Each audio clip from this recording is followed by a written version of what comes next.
In Aliens Fireteam Elite, you play as a Colonial Marine, humanity's best when it comes to alien threats, but not every Marine has the same role and abilities, so I'm Darcblade with a beginner's guide to the Phalanx in Aliens Fireteam Elite. In this short beginner's guide, we'll cover the various classes in the game to give players a brief overview of the classes, their roles, and more. When it comes to the Phalanx, it is a very defensive class. Thanks to its huge combat shield, it's able to take on opponents head-on with little fear of damage, as taking foes head-on increases its overall DPS. So in a way, the class is a bit of a tank class that uses its defensive capabilities to boost its offense. So when it comes to the weapon archetypes available to the Phalanx, it has access to handguns.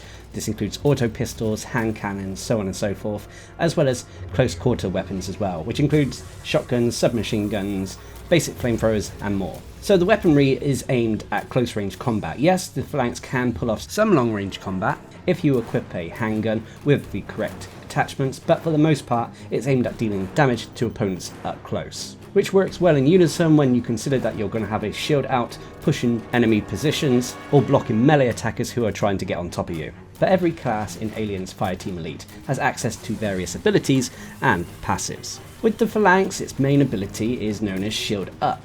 When activated, the Phalanx will deploy a shield directly in front of them. This blocks most incoming attacks up front, but unfortunately causes you to move more slowly. Now when it says block most shots, it also applies to melee attacks as well. You can still get pinned by enemies who have command grabs. You can still take substantial damage from behind, to the point that if you take a melee attack from behind that makes you stagger, you actually drop your shield. But so long as you keep the enemy in front of you, the combat shield will block the majority of enemy attacks, keeping you alive whilst taking next to no damage. The second ability is known as Shock Pulse. When activated, the Phalanx will hit the button on this Shock Pulse device, which will immediately stun nearby enemies, and on top of that it will sort of supercharge the Phalanx, making enemies who actually attack the Phalanx in melee become dazed. Affected enemies through either of these methods will also take some damage over time as well.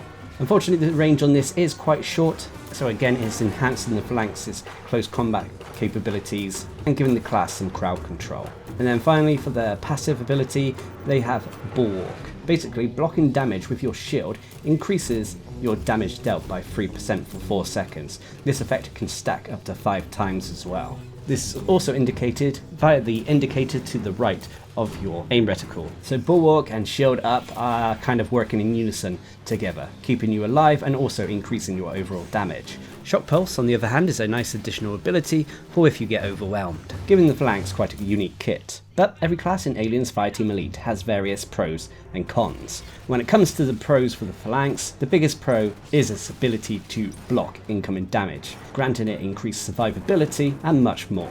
The other pro is its close quarters damage capability.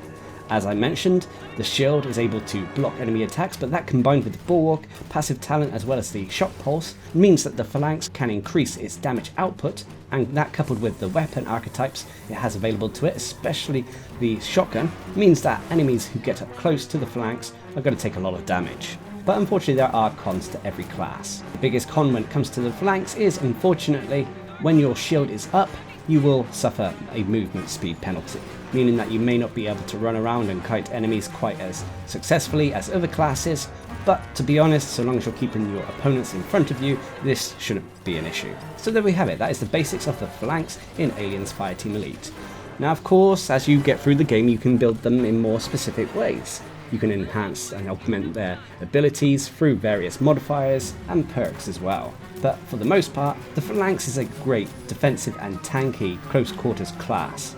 It does break my immersion a little bit, a shield being able to block attacks from xenomorphs, but nonetheless this class is entertaining enough, and if you want a survival class, I'd strongly recommend this one. But that about wraps up another basics class guide, and until the next time, I've been Darcblade, bringing you the basics of the Phalanx in Aliens Fireteam Elite. Hope you enjoyed the video, thanks for watching, subscribe and like for more.